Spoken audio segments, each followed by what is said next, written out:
Hello mga Dolor! Another day, another workout today. So, tayo lang mag-isa today, pero mag-workout pa rin tayo. Mag-arms workout tayo. Halika, samahan mo ako mag-workout sa arms natin. Syempre, gamit ang ating sauna suit para pagpawisan tayo ng gusto. At tara, umpisa na natin tong workout natin. Pero syempre mga Dolor, before tayo mag-workout, gamit ang ating hoop buns, kailangan natin mag-stretching. So, tara, mag-stretching muna tayo.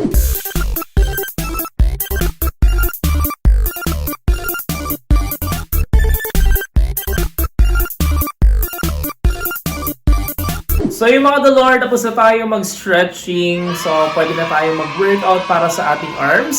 Tara, sabayan niyo ako. Simulan na natin ang ating arms workout. So syempre, nahin natin para sa ating bicep and tricep.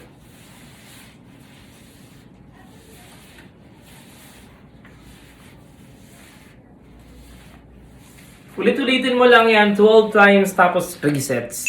Every day. Isa pang workout na pwede natin gawin using our hoop buns is ito.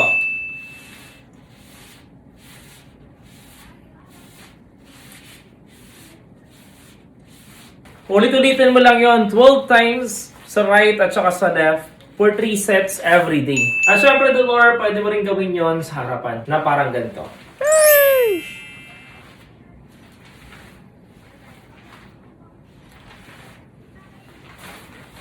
Pwede mong gawin yon 12 times and then syempre 3 sets every day.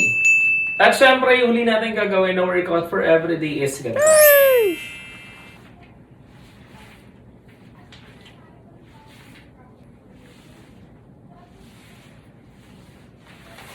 Pwede mong gawin yan 12 times and then 3 sets din. So yung mga Dolor, yun yung mga workout na gagawin natin using our hoop buns for every day para sa ating arm.